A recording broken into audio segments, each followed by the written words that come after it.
In 1963, a man in central Turkey was renovating his house when he knocked through a section of wall in his basement and found, on the other side, a narrow stone passage that shouldn't have been there. He had no idea, in that moment, that he had just put his hand through the roof of a city, not a cave system, not a cellar. An actual city, carved entirely underground with streets, ventilation shafts, wells, chapels, stables, wine presses, and room after room stretching downward through 18 separate levels, deep enough into the earth to comfortably shelter, according to later estimates, up to 20,000 people at once, along with their livestock and food stores, for months at a time if it had to. It had been sitting there, completely sealed, completely forgotten, for who knows how many centuries, right underneath a small, unremarkable village that nobody suspected was built directly on top of one of the largest underground cities ever discovered on the planet. And here's the part that should genuinely unsettle you. That city, now known as Derinkuyu, isn't unique. It isn't even alone. It's connected, or very possibly connected, to a network of other underground cities spread out beneath the same region, some of them still unexcavated, some of them deliberately sealed off and closed to the public today, and some of them, based on satellite surveys and ground-penetrating radar, still completely undiscovered, sitting silently beneath farmland that ordinary people are walking across every single day without the faintest idea of what's underneath their feet. Derinkuyu sits in the Cappadocia region of central Turkey, an area defined by strange cone-shaped rock formations carved out of soft volcanic stone called tuff, stone that's remarkably easy to carve when it's first exposed to air but hardens significantly over time, which turns out to be exactly the property that made this entire underground civilization possible in the first place. Once archaeologists began properly excavating and mapping Derinkuyu, the sheer scale of what they were dealing with became almost impossible to overstate. The city descends roughly 280 feet below the surface, organized into distinct functional levels the way a modern high-rise might be organized into floors, except this high-rise runs downward into solid rock instead of upward into the sky. The uppermost levels house stables for livestock and simple living quarters. Deeper down, excavators found wine and oil presses, kitchens with soot-blackened ceilings still visible today, storage rooms for food, and what appears to have been a religious school with a barrel-vaulted ceiling, along with a room believed to have functioned as a chapel, complete with a cruciform layout carved directly into the rock. Even deeper still, the city included a large open room believed to have served as a meeting hall or assembly space, and at its lowest levels, a series of rooms archaeologists initially identified as a dungeon, though later interpretation suggests they may simply have been additional storage or the deepest, most protected living quarters, reserved for moments of the most serious danger. And danger appears to be exactly why this place exists. Cut into the passageways at multiple points throughout the city are massive circular stone doors, some weighing close to half a ton, shaped like enormous millstones, and designed to roll across the narrow tunnel entrances from the inside, sealing off entire sections of the city in the event of an attack. These doors couldn't be moved from the outside at all, only from within, which tells you almost everything you need to know about the mindset of the people who built and used this place. This wasn't simply a convenient basement. It was a fortress, engineered specifically around the assumption that someday hostile forces would come looking for the people hiding inside it, and that when they did, those people needed to be able to seal themselves in completely and wait the danger out, safely, for as long as necessary. The ventilation system alone is enough to make modern engineers pause. More than 50 vertical shafts run from the surface all the way down to the lowest inhabited levels, some plunging as deep as 230 feet, engineered specifically to keep breathable air circulating through every occupied chamber of the city, even at its most crowded and its deepest point. These shafts also served a second, quietly brilliant purpose, functioning as the city's water supply, with wells built directly into several of the shafts that could be accessed from multiple levels without ever requiring anyone to go above ground.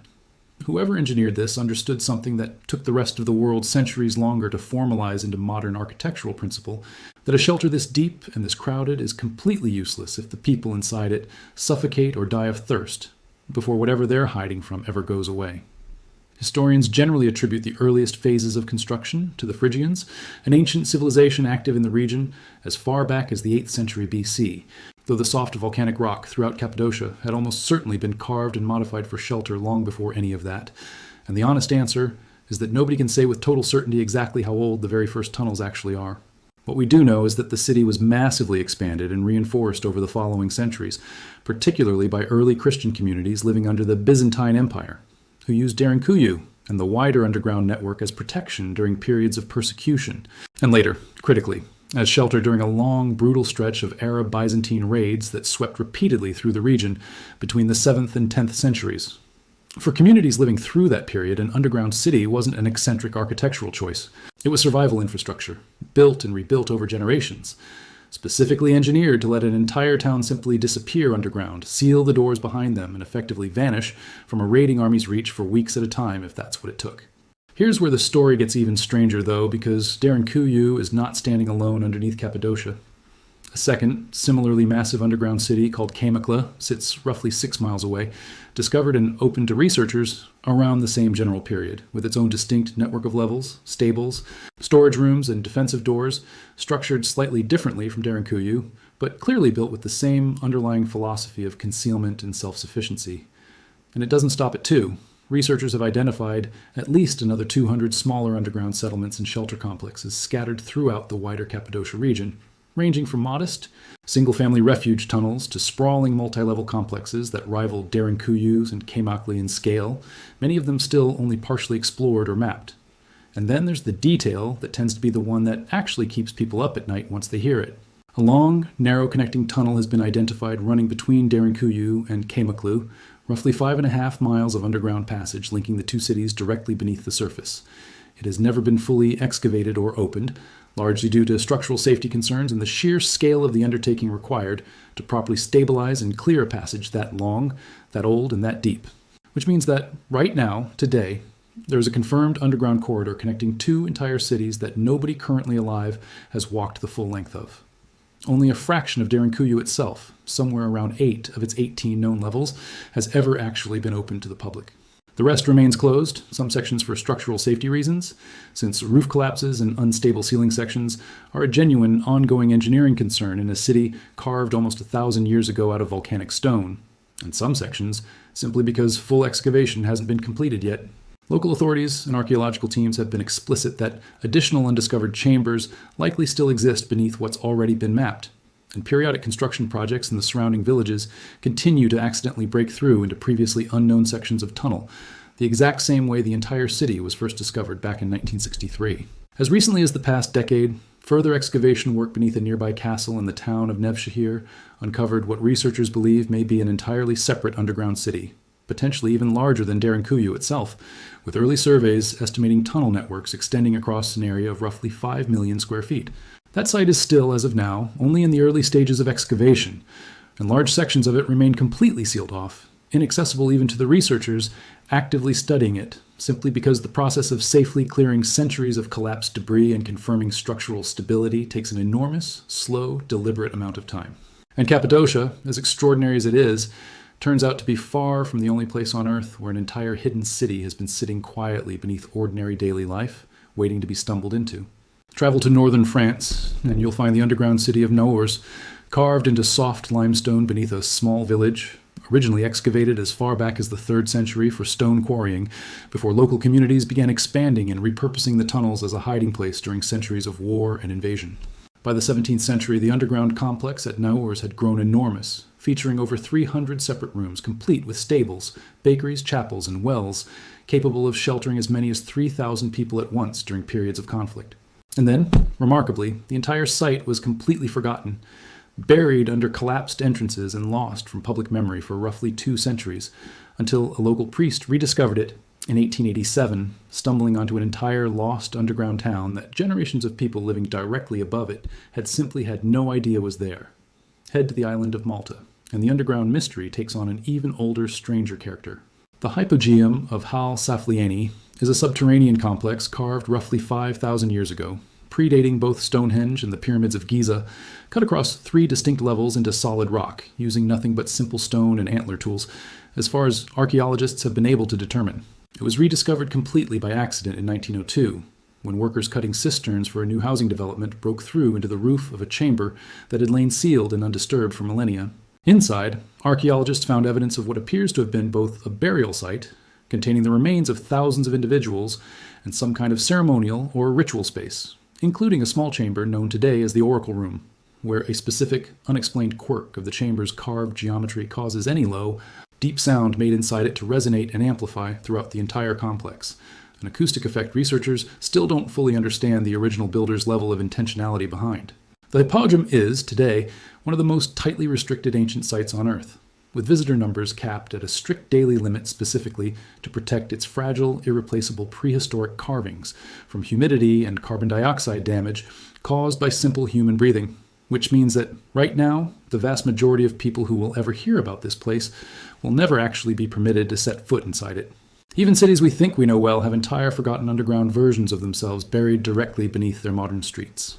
Underneath Edinburgh, Scotland, sits a sealed network of underground vaults and a completely hidden street called Mary King's Close, a real, once thriving residential lane that was progressively built over and buried beneath newer construction throughout the 18th century, trapping the lower levels of the original buildings, along with, according to persistent local accounts, some of the residents who reportedly refused or were unable to evacuate before the ceiling was complete.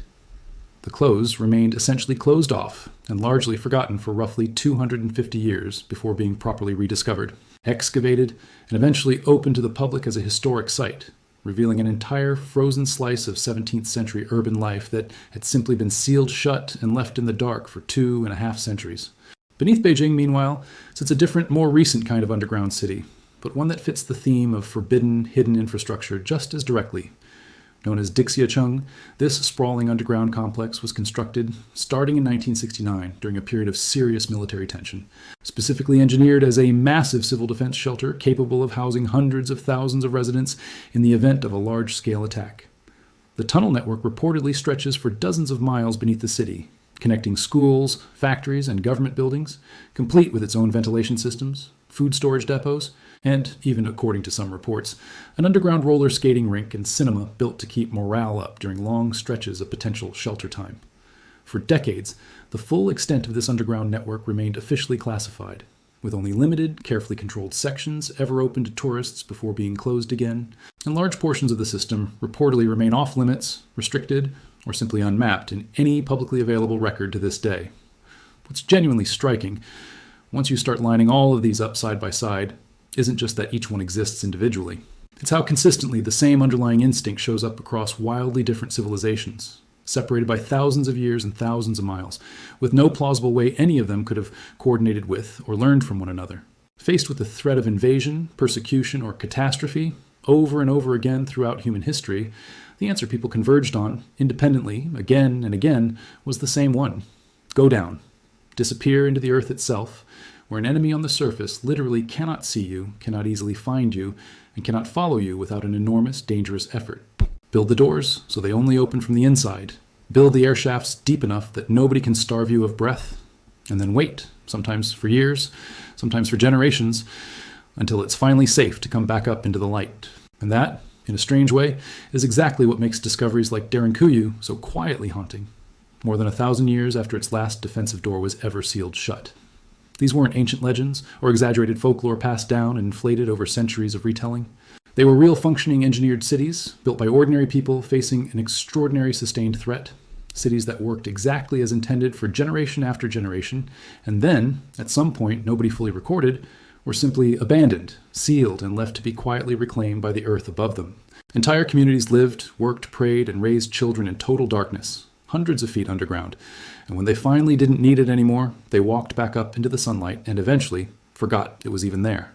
Villages were built directly on top of these cities for centuries, without anyone realizing what they were standing on. Families lived their entire lives never suspecting that beneath their kitchen floor, beneath their basement wall, sat rooms, streets, and stone doors built by people who had once been desperate enough and resourceful enough to build an entire hidden world simply to survive. And the unsettling part is that we almost certainly haven't found all of them. Cappadocia alone continues to reveal new tunnel sections almost every time a farmer digs a new well or a construction crew breaks ground on a new foundation. Ground-penetrating radar surveys across the wider region have identified what researchers believe are additional void spaces and chamber networks that haven't been excavated at all, sitting silently beneath farmland. Roads and modern villages, exactly the way Derinkuyu itself sat silently beneath an ordinary house until 1963, waiting for one man, one wall, and one accidental swing of a hammer to finally let the light back in. So the next time you're standing on solid ground, anywhere in the world, it might be worth remembering that solid ground is sometimes a lot less solid than it looks, and that somewhere beneath your feet, right now, there could be an entire forgotten city, sealed, silent, and waiting, with absolutely no idea that the world above it has moved on entirely without it.